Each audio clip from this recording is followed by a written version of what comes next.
Les jours succèdent, mais les jours ne se ressemblent pas. Chaque jour a une particularité. Mesdames et messieurs, nous avons eu l'habitude très souvent de recevoir ici sur ces plateaux de l'émission Édifie-moi, le pasteur, le prédicateur, les hommes de Dieu. Mais particulièrement pour ces numéros d'aujourd'hui, nous recevons pour vous un artiste. Je salue en tout cas tous les artistes qui me sont en direct de cette émission parce qu'aujourd'hui nous recevons un artiste, mais il n'est pas un artiste, si comment là, non, c'est un artiste chrétien. En plus d'être artiste, c'est aussi un serviteur de Dieu. Bonjour, bonsoir, ça dépend du fuseau horaire à laquelle vous nous suivez. Mon nom est Israël Malonga, très heureux de vous retrouver une fois de plus en direct de cette émission Édifie-moi. Avant que je vous présente mon artiste, je vous propose de suivre cet élément et on se retrouve juste après. De son vrai nom, David Hervé Bolanga Makemande, artiste gospel, prédicateur, conducteur de louanges, pianiste, auteur, compositeur et coach en musique vocale. L'artiste David Hervé Bolanga est né le 2 mai d'une certaine année, congolais de nationalité résidant à Kinshasa. Cadet d'une famille de 6 enfants dont le père nous a précédés dans l'au-delà. C'est depuis son jeune âge qu'il avait pris conscience de sa belle voix et a accepté de répondre favorablement à l'appel du Seigneur en 2013. David Hervé Bolanga est serviteur responsable de la chorale à l'église missionnaire Parole Fetcher que dirige le pasteur David Kalonji. Il est aussi responsable de sa propre vision d'une structure dénommée Intime des Dieux, dont le culte se fond pour la gloire du Seigneur. Alors, j'étais en train de dire que sur ces plateaux, aujourd'hui, je récite pour vous un artiste. Mesdames et messieurs, je pense qu'au travers de cette vidéo, vous avez à comprendre, il s'agit du frère David Hervé Bolanga, serviteur de Dieu à l'église Parole Fetcher, église missionnaire et internationale. Nous saluons tous les éminents serviteurs ainsi que fidèles de cette église, puisque aujourd'hui, en direct de cette émission, nous sommes accompagnés de l'un de vôtres. Nous dédions aussi cette émission à tous les artistes. Alors, le frère David est déjà avec moi sur ces plateaux. Je ne vais pas tarder sans vous laisser aussi les découvrir. Papa David, bonjour. Bonjour, Papa Israël. Vous allez bien? Très, très bien, vous-même. Je suis très... Oui, ça va très, très bien parler du Seigneur. Je suis très béni de vous avoir sur ces plateaux de l'émission Édifie-moi. Certes, c'est une première fois, mais ce n'est pas la dernière. Ouais, ce n'est pas la dernière fois et nous bénissons les Seigneurs également. Ok, gloire à Dieu. Alors, Papa David, nous sommes suivis en direct de cette émission par diverses personnes. Certes, on a fait une présentation vous concernant, mais je donne aussi l'opportunité de vous présenter aux personnes que nous suivons en direct de cette émission. Merci beaucoup, Papa Israël. Alors, je suis David Hervé Bolanga. Je suis cadet d'une famille de 6 enfants. Et je suis enfant des dieux né de nouveau. Je suis aussi responsable d'une structure des adorateurs dénommée Intime des Dieux. Mais également, je suis promoteur d'une école des adorateurs spécialisée en chant, dénommée Azaf Master. Je suis aussi licencié en économie publique. Waouh, gloire à Dieu. Alors, partant de votre présentation, j'aimerais qu'on tarde un peu par rapport à votre structure. Intime des Dieux. C'est quoi la mission exacte de cette structure? En fait, la vision, la mission que nous avons reçue de la structure Intime de Dieu, c'est d'abord une vision reçue de Dieu, mais qui est une dynamique de l'adoration prophétique selon le modèle de David, mais qui a pour intérêt vivre Dieu dans toute sa totalité par l'aide du Saint-Esprit. Et si en quelques lignes nous pouvons répondre, nous pouvons dire que Intime de Dieu, c'est une structure qui nous permet d'être centré sur l'adoration, mais l'adoration centrée sur Jésus. Amen.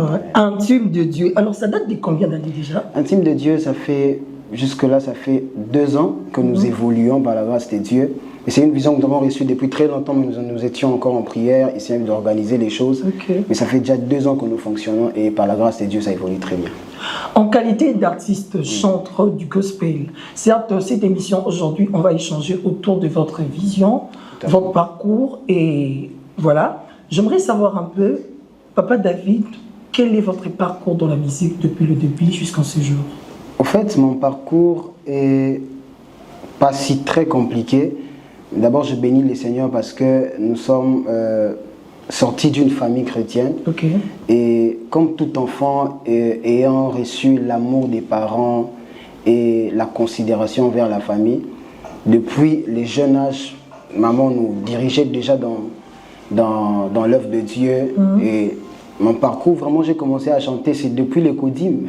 Je me souviens, c'est à l'église Cité Bethel, Matété, que j'ai commencé déjà à chanter à l'Écodim. Et c'est en 2009, après juste la mort de mon père, c'est après que nous sommes venus en Ngaliema. Et c'est là vraiment que j'ai commencé à travailler et à œuvrer. Et c'est là que j'ai appris à jouer au piano.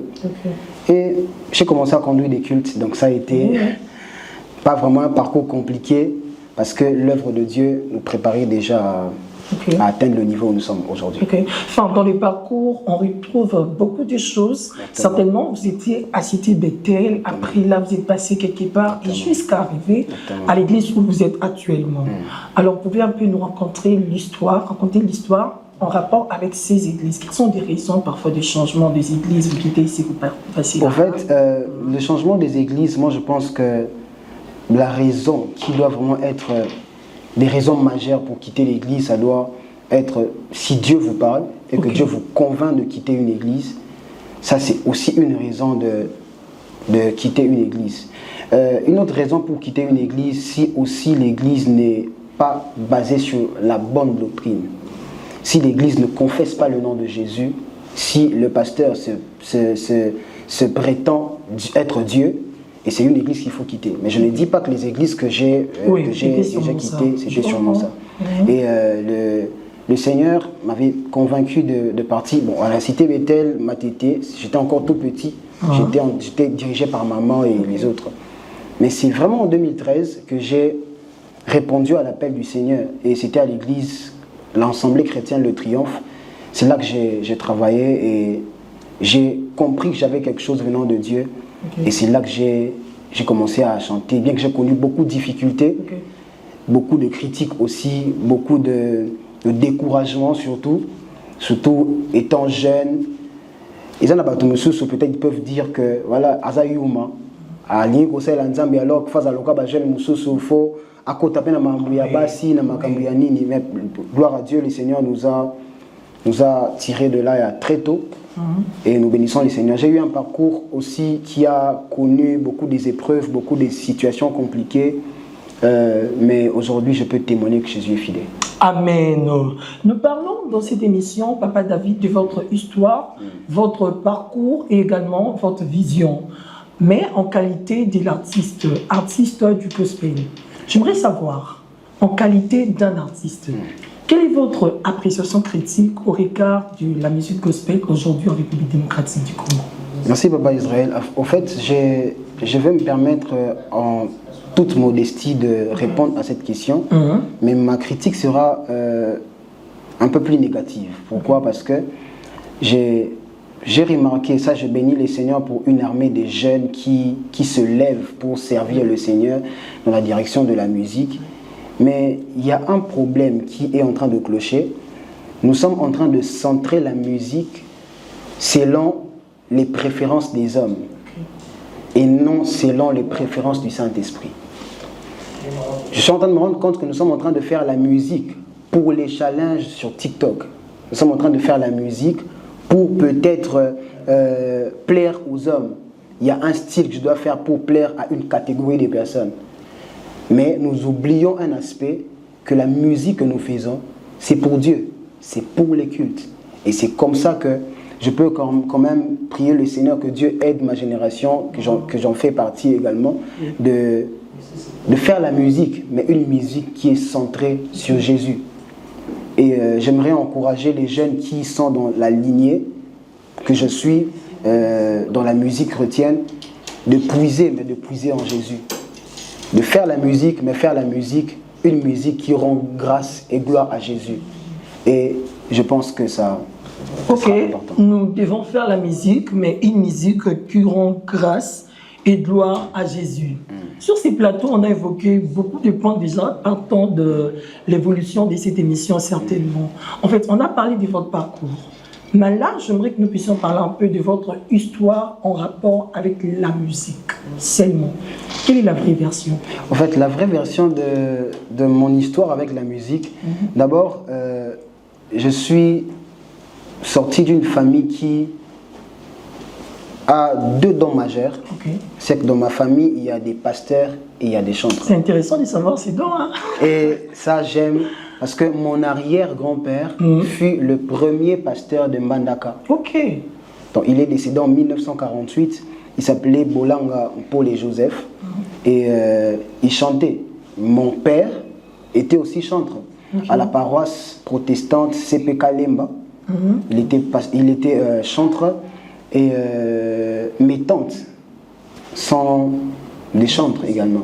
Alors, tout ce que je peux dire, c'est que la musique est ancrée sur l'ADN de ma famille. Et mon histoire, c'est vraiment la famille. Donc, c'est quelque chose qui est dans la famille. Et nous bénéficions, et même nos enfants en bénéficieront également. Waouh, c'est très intéressant. Alors, j'espère que nous aurons encore un fils musicien à travers de vous. Hein. Papa David, nous aimerons savoir, aujourd'hui, il y a beaucoup d'occupations.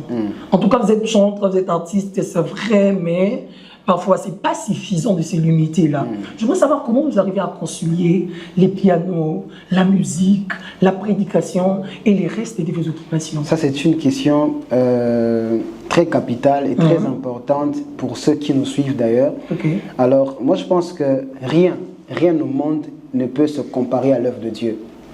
Rien au monde ne peut remplacer l'œuvre de Dieu. Si nous vivons d'ailleurs pour Dieu. Amen. Si nous fonctionnons d'ailleurs pour Dieu. N'est-ce pas que la Bible est en train de dire que l'homme n'est pas le maître de son souffle pour pouvoir le retenir.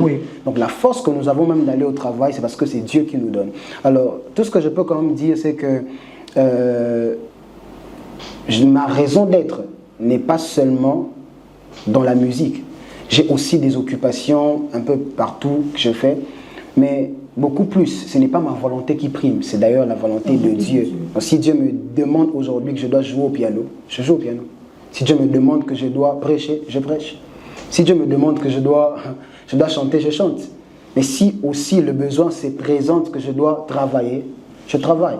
Donc voilà, j'essaie de m'organiser dans ma vie et mettre chaque chose à sa place, mais que rien ne remplace la place de Dieu. Et ça, je pense que c'est le problème de plusieurs aussi. Les gens peuvent se poser des questions. Bon, Bandazo Moussala, jusque-là, il n'est pas plus à l'église. Avoir un travail ne veut juste pas dire que tu ne dois plus aller à l'église. L'église doit être l'église, l'œuvre de Dieu doit être l'œuvre de Dieu. Mais il faut juste savoir comment donner à Dieu le temps par rapport à tout ce que tu fais. Et ça, c'est important. Et vous êtes déjà arrivé, tu es peut-être dans une occupation, admettons un travail, tu travailles. Et du coup, on t'appelle à l'église, on te dit non, papa David, ici, on a besoin d'un chantre parce qu'il n'y a pas de chantre. En ce moment-là, tu travailles. Qu'est-ce que tu peux faire? Ça m'arrive beaucoup. Ça m'arrive beaucoup parce que, en fait, moi, je pense que tout ce qu'il faut peut-être faire, c'est d'avoir les cœurs des dieux, les cœurs d'un enfant de Dieu, le fardeau d'ailleurs de l'œuvre. Parce que moi, ça m'arrive deux fois, je suis dans autre chose. Je reçois un appel que je dois être à l'église. Alors, là, j'arrête, je laisse. Je laisse. Soit je trouve quelqu'un qui peut me remplacer au travail, ou soit quelque chose, soit, voilà. Mais je ne négocie pas quand il s'agit de l'œuvre de Dieu. Je vais parce que je sais que la force que j'ai, je le puise en Jésus. Alors, voilà, c'est un peu ça. Aujourd'hui, en République démocratique du Congo, parlons même aux étrangers aussi, la musique gospel prime en beaucoup de choses. Et nous voyons beaucoup d'adorateurs, adorateurs par-ci, adorateurs par-là, des live recording, salons d'adoration et autres. Aujourd'hui, je reçois un adorateur aussi sur ces plateaux de l'émission Édifie-moi. J'aimerais savoir, c'est quoi la vraie version de l'adoration selon vous? En fait, ça c'est une question aussi que j'aimerais aussi répondre de tout cœur. Je ne vais pas répondre à cette question selon moi, mais beaucoup plus selon la lumière de la parole de Dieu. Dans Jean chapitre 4, le verset 23-24, là nous remarquons que Jésus est en train de parler avec la femme samaritaine. Mais il lui dit, l'heure vient et elle est déjà venue. N'est-ce pas? Je suis en train de paraphraser, où les vrais adorateurs adoreront le Père en esprit et en vérité. Donc là, on comprend que ce n'est plus sur la montagne qu'il faut adorer. Ce n'est plus aussi dans un édifice bâti par les mains d'hommes. Mais c'est en esprit et en vérité. Alors, la vraie version de l'adoration, s'il faudrait vraiment répondre, c'est que c'est une vie spirituelle de l'homme qui est centrée sur Jésus pour l'exigence de Dieu, les exigences de Dieu. Alors, la propre vie d'une personne doit être un sujet d'adoration. Pourquoi? Vous allez remarquer que Dieu même a d'abord agréé Abel et puis ensuite il a agréé l'offrande d'Abel. Donc moi je pense que la vraie version, c'est d'abord avoir une vie spirituelle centrée sur Jésus pour répondre aux exigences de Dieu. À l'exemple d'Abel, l'adoration est une offrande. L'adoration exactement c'est une offrande. L'adoration c'est une offrande. Et là on offre le chant, on offre l'expression. On offre l'expression, on offre même la vie. Parce que vous allez comprendre qu'avant même que Dieu ne reçoive ton adoration, Dieu doit d'abord recevoir ta vie. La vie de l'adorateur doit être une offrande. Et puis ensuite, Dieu va recevoir l'offrande sortant de la bouche de l'adorateur. Parce que vous ne pouvez pas, ça je l'ai dit tout haut, vous ne pouvez pas, Dieu ne peut pas agréer même votre offrande si votre vie. C'est comme si j'allais chez vous, Papa Israël, et que j'arrive chez vous à la maison, vous me servez de la nourriture dans une assiette qui est sale. Je ne vais pas manger. Pourquoi? Parce que je me sens en danger. C'est le même avec Dieu. Donc, ta vie doit d'abord être une offrande d'adoration et ensuite Dieu reçoit les paroles, le chant, tout ce qui sort d'une vie qui est agréable au devant de Dieu. La vie doit d'abord être l'expression d'une adoration. C'est alors que Dieu va maintenant recevoir le chant, les paroles, l'expression. C'était ça le mot de notre frère, l'artiste David Hervé Bolanga. Mesdames et messieurs, partant de cette question qui lui a été posée. Il est artiste, n'est-ce pas qu'il est artiste? Exactement. Papa David, vous avez des compositions, certainement. Exactement. J'aimerais que...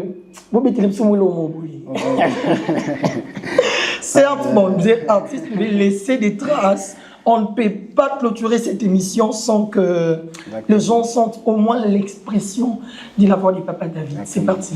En fait, voilà, je vais faire un truc. Ok. Toyokanaka boete, topesana rendez-vous Yahweh, expression motema nanga yakato solola, mimoni sae, lobelanga e, rendez-vous eko kie. Zwa esika tobeta masolo ngongango eko kie. Waouh. Non mais c'est très intéressant. Papa David, en chantant, en tout cas moi, mon cœur était touché, hein, on doit le dire sincèrement. Et ça suscite même une question que j'aimerais savoir. C'est quoi les secrets de vos inspirations et vos compositions? Alors, le secret de mes compositions et des inspirations, je dirais que c'est dans ma relation intime avec le Saint-Esprit. Je me souviens, Papa Israël, une fois j'étais dans ma chambre en train de prier, c'était vers 3 heures. Je priais.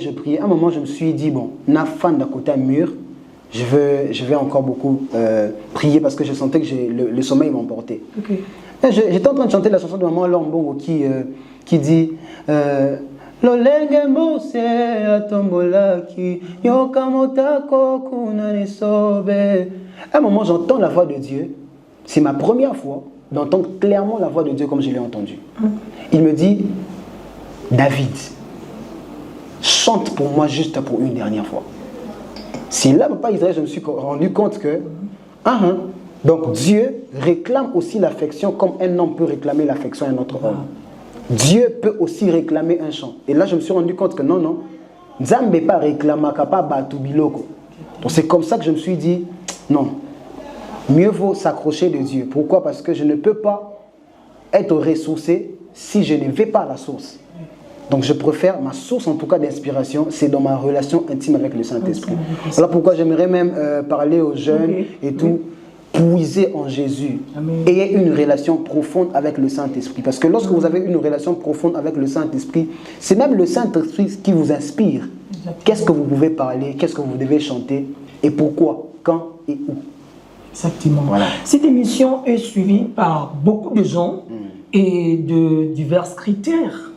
Alors j'aimerais que vous vous adressiez à un producteur, par exemple, qui nous suit en direct de cette émission. Papa David, vous êtes bourré des talents. Les mondes du gospel a certainement besoin de vous. besoin de votre voix. La République démocratique du Congo a également besoin d'être bénie à travers de vous. Mais parfois, ce sont des productions qui nous manquent. J'aimerais que vous vous adressiez à un producteur avec un message. Je ne sais pas comment le Seigneur peut convaincre son cœur. Peut-être qu'il peut vous venir pour un soutien. Merci beaucoup, Papa Israël. Alors ici, j'aimerais parler à toutes ces personnes. Vous êtes producteurs, vous avez des moyens que le Seigneur vous a donnés. Alors, vous avez en face de vous un jeune qui veut, par la grâce de Dieu, emmener ses œuvres très loin. Mais nous n'avons pas suffisamment de moyens pour emmener ça très loin. Alors, si Dieu vous a donné des moyens et que vous êtes convaincus de nous contacter, alors n'hésitez pas. Nous avons tellement besoin de votre aide et votre soutien pour, n'est-ce pas, aller là où Dieu veut que nous puissions aller. Alors, si vous avez les cœurs de soutenir l'œuvre de Dieu, nous sommes très disponibles et très ouverts à vous rencontrer. Merci. Vous êtes aussi coach? Oui, je suis coach en musique vocale et ça fait quand même quelques années que j'ai développé ça et par la grâce de Dieu, ça coule très bien. Ok. Partant de ça, j'ai une question, j'aimerais savoir. Puisque vous êtes coach, vous encadrez des gens et vous savez un peu beaucoup de choses en rapport avec la voix, la musique et autres. Exactement. Enfin, moi, je suis trop curieux aujourd'hui. J'aimerais savoir, est-ce que la voix pour chanter, on est avec ou on l'accumule avec le temps par de répétition, apprentissage et autres? En fait, la voix, d'abord, moi d'ailleurs, dans ma manière de voir, la voix, vous devez naître avec d'abord. Ok. Pourquoi? Parce que lorsque vous naissez avec la voix, ça rend facile tout ce que vous pouvez faire avec. Donc, ça doit d'abord être inné. Mais il y a aussi certaines personnes qui aiment la musique, qui vont dans des centres pour apprendre et tout. C'est pas mauvais, vous devez aussi apprendre. Mais je préfère beaucoup plus ceux qui naissent avec la voix parce que, en tout cas là, c'est vraiment le don que Dieu vous donne. Et lorsque Dieu vous donne un don, ce n'est pas pour que vous puissiez mettre ça sous la table, mais c'est pour que vous puissiez être en exercice pour sa gloire. En parlant comme ça, il est vraiment dans le rock. Mais quand il chante, c'est une personne très différente. Qu'est-ce qui s'y passe? En fait, là c'est au niveau du timbre. Parce que vous parlez, je suis en train de parler, mais quand il faut chanter, je ne chante pas avec la voix que je suis en train de parler.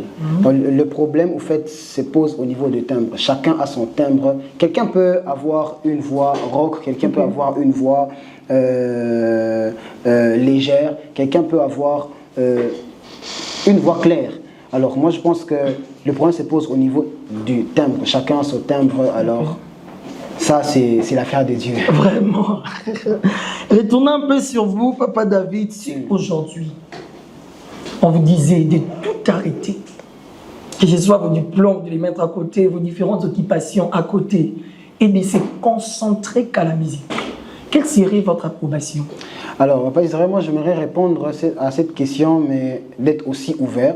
Parce que vous devez aussi comprendre que nous ne vivons pas pour nous seuls, nous vivons pour Dieu. Amen. Alors il y a quelque chose qu'il faut souligner, c'est que si Dieu me demandait d'arrêter tout ce que j'ai fait pour me concentrer à la musique, il sait pourquoi, il me l'a dit. Je vais obéir, pourquoi? Parce que lorsque Dieu vous dit quelque chose, il sait pourquoi, il vous a dit et il sait là où il vous emmène même. D'ailleurs, il est allé là où vous devez aller alors que vous n'êtes pas encore allé. Donc, moi je pense que si le besoin de Dieu est en train de demander que je reste dans la musique, je reste dans la volonté de Dieu. Pourquoi? Parce que je peux rester dans la musique alors que Dieu m'attend à la prédication.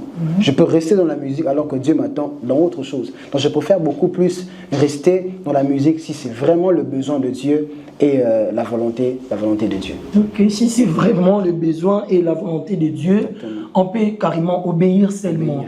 J'avais un ami en jeu 1, avec qui on avait commencé ensemble la communication. Il a commencé jeu 1 et puis quand on arrive à la fin pour passer en jeu 2, il arrête la communication pour aller en droit. Quand on arrive en jeu 2 pour passer en jeu 3, il me dit que le Seigneur l'a dit d'arrêter. Donc tout ça, il les voit dans la musique. Actuellement, il est à l'INA, il chante et tout. Mais moi, mon petit souci au fait, c'est maintenant cet argent que nous avons dépensé tout ce temps. Pourquoi Dieu n'a pas parlé depuis le début? Parce que oui, j'ai fini peut-être mes études, on appelle ça comment, humanitaires, je vais embrasser l'université. Dieu ne peut pas me parler pendant ce temps. Dieu a attendu que je commence jeu 1, j'arrête, je passe en jeu 2, il vient me parler en jeu 3. Papa David, ce n'est pas une perte d'argent. En fait, certes, c'est une perte d'argent, mais bon, moi, je pense que Dieu avait déjà parlé depuis longtemps. Mais peut-être que votre ami n'était pas encore sensible de comprendre que c'est la voie. Ou soit, si Dieu ne l'avait pas encore parlé, certainement, il n'était pas allé vers Dieu pour demander à Dieu qu'est-ce que toi, Dieu, tu veux que je fasse également. Exactement. Pourquoi? Parce que nous, aujourd'hui, nous avons toujours tendance, à chaque fois que nous voulons... Dieu est un père responsable. Dieu est celui qui nous parle même dans le plus petit détail. Amen. C'est que, papa Israël, même quand vous vous réveillez le matin, vous devez avoir l'habitude de dire, Seigneur, qu'est-ce que vous voulez que je fasse aujourd'hui?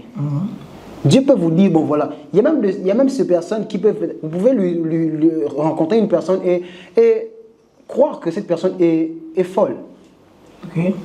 Comment ça? La personne peut peut-être dire, bon, Seigneur, bonjour Jésus, je viens de me réveiller. Alors, voilà, même dans le plus petit détail, en disant à Dieu, Seigneur, normata taxini, nazanare, taxini fonamata, lakisanga taxi. Ça peut peut-être paraître libo ma pas bateau, mais dans la relation avec Dieu, l'homme doit fonctionner comme ça. Même dans le plus petit détail, savoir demander à Dieu, qu'est-ce que tu veux que je fasse? Même pour le choix d'une université, où est-ce que tu veux que j'aille? Et Dieu est celui qui parle, il vous parlera certainement. Amen. Dieu c'est lui qui parle, il vous parlera certainement, façon de vous orienter, mesdames et messieurs, dans tout ce que vous voulez faire dans la vie, dans tout ce que vous voulez embrasser comme carrière, je ne sais pas moi quoi, en tout cas, il faudrait toujours chercher à comprendre la volonté de Dieu, et derrière ça, c'est très important. Alors, papa David, nous tendons vers la fin de cette émission en retenant ce que vous avez dit au début, c'est que la musique, c'est quelque chose qui est inné de votre famille. Mais j'ai une question. Certes, c'est inné de la famille, mais pour comprendre quelque chose, il faut d'abord le découvrir. Pour vous, comment vous avez su que vous êtes appelé dans le chant? En fait, j'ai su que j'étais appelé dans les chants, c'était, comme je l'ai dit tantôt, c'était en 2013. J'ai chanté à l'église, mais il y a beaucoup de gens qui venaient après pour me dire, mais David, quand tu chantes, je sens que le Seigneur touchait mon cœur. Quand tu chantes, je sens la gloire de Dieu. Quand tu chantes, je me souviens une fois, on était dans une nuit de prière avec mon grand frère qui est prophète, le prophète Yarga Bolanga Mpole. Alors je me souviens une fois, dans son ministère, il y a une sœur qui prophétisait, mais qui est venue me dire après, j'ai entendu Dieu me dire que lorsque tu chantes, il est heureux. J'ai dit, mais je commençais maintenant à comprendre que c'est vraiment la voie que Dieu veut vraiment que j'aille. Et c'est comme ça que j'ai su que j'étais appelé dans cette carrière, dans cette lignée des adorateurs. Et ça ne suffisait pas. Il fallait puiser dans la prière, puiser dans les formations, pour devenir ce que je suis aujourd'hui. Et je pense que ce que je suis devenu aujourd'hui, c'est les fruits de beaucoup d'efforts, beaucoup de sacrifices également pour arriver là où je suis. Alors, s'il faudrait vraiment répondre à cette question, je dirais, j'ai vraiment pris conscience, j'ai vraiment su quand les gens venaient auprès de moi pour me dire que non, quand tu chantes, je sens ça. Quand tu chantes, j'ai comme l'impression que c'est le ciel qui s'ouvre. Tout ce que les gens étaient en train de dire était pour moi des éléments qui pouvaient me dire que c'est Dieu qui me parle et je dois obéir. Ça se dit toujours aujourd'hui que, qu'on se le dise, hein, ma chante, bon, la mité maté. Le musicien surtout plus. Il y a des musiciens, quand la prédication s'est faite, vous riez. Quand la prédication se passe à l'église, il y a des musiciens qui sont dehors. Quand la prédication se passe à l'église, il y a des musiciens qui sont derrière même l'église. Êtes-vous d'accord de cet avis en tant que musicien? Je ne suis pas d'accord, pas Israël, ça ne peut pas se faire. Pourquoi? Parce que vous savez, il y a une chose qu'il faut retenir, c'est que au-delà du fait que nous servons les seigneurs, nous sommes dans une église, nous avons même le talent, les dons, nous jouons aux instruments, nous avons la belle voix. Nous devons développer les valeurs, les valeurs spirituelles. Les valeurs, pourquoi? Parce que étant enfant de Dieu, je peux être instrumentiste, je peux être chanteur. Mais j'ai besoin d'être nourri par la parole de Dieu. Dites-moi maintenant, et que si je finis de chanter, je vais dehors. C'est pour que l'esprit ou mon esprit soit nourri par quoi? Or, notre esprit est nourri par la parole de Dieu. Nous devons entendre la parole de Dieu. Voilà pourquoi je conseille à tous les chanteurs, tous les instrumentistes que après prestation ils ont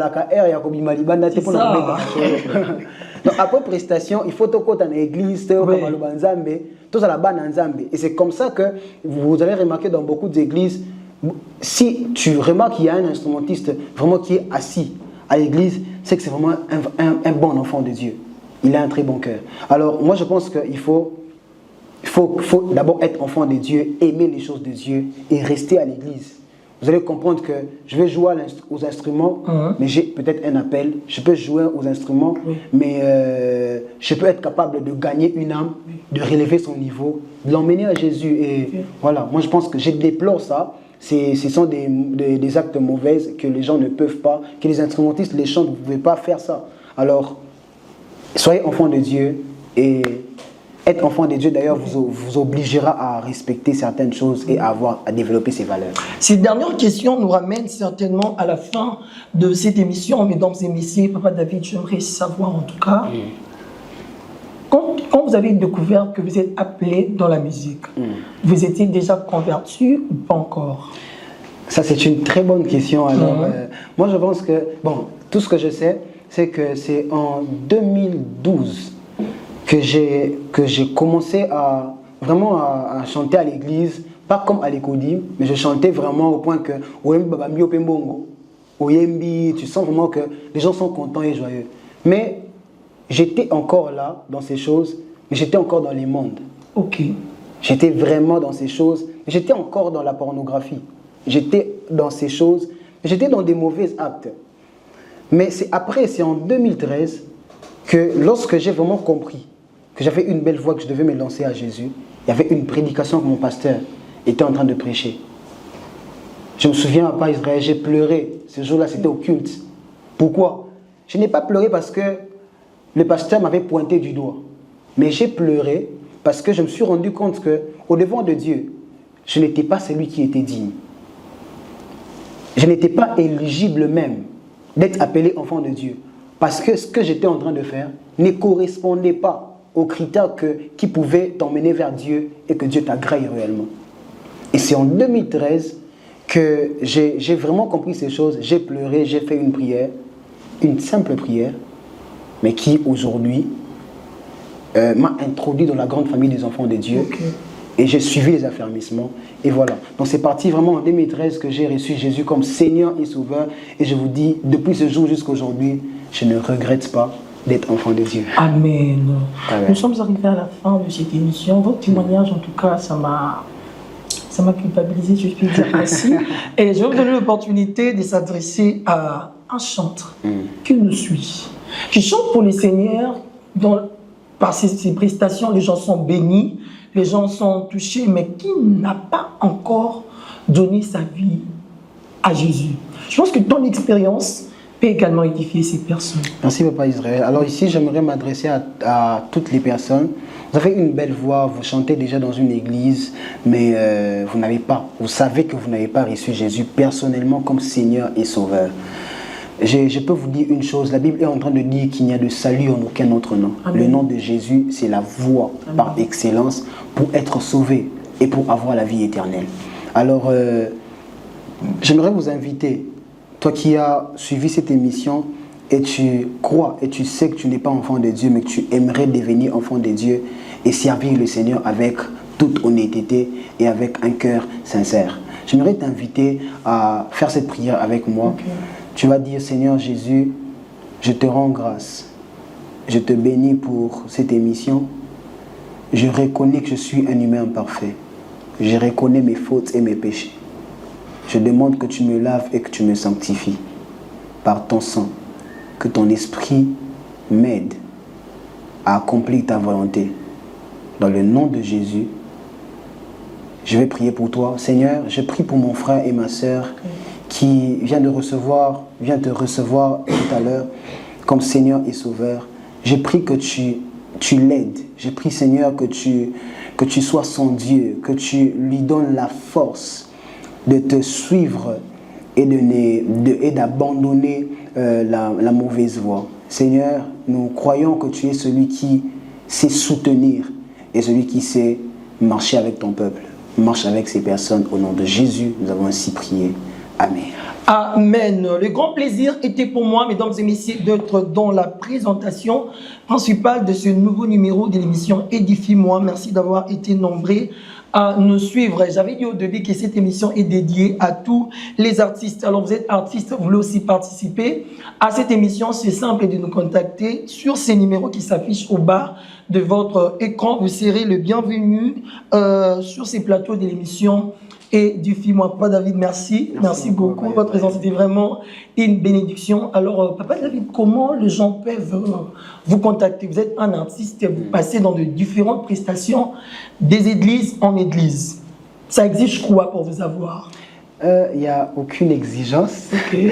Ça, en tout cas, je dois être clair. Toutes les personnes qui me contactent savent que je n'ai aucune exigence à donner, je n'ai pas des principes, je n'ai pas un manager ni un secrétaire ou une secrétaire qui répond aux appels quand je ne suis pas là.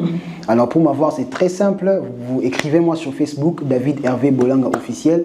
Écrivez-moi, soit contactez-moi au numéro, je peux donner le numéro, plus 243 82 95 32 433. 82 95 32 433, c'est mon numéro. Alors, si vous avez besoin de moi, vous pouvez me contacter dans ce numéro.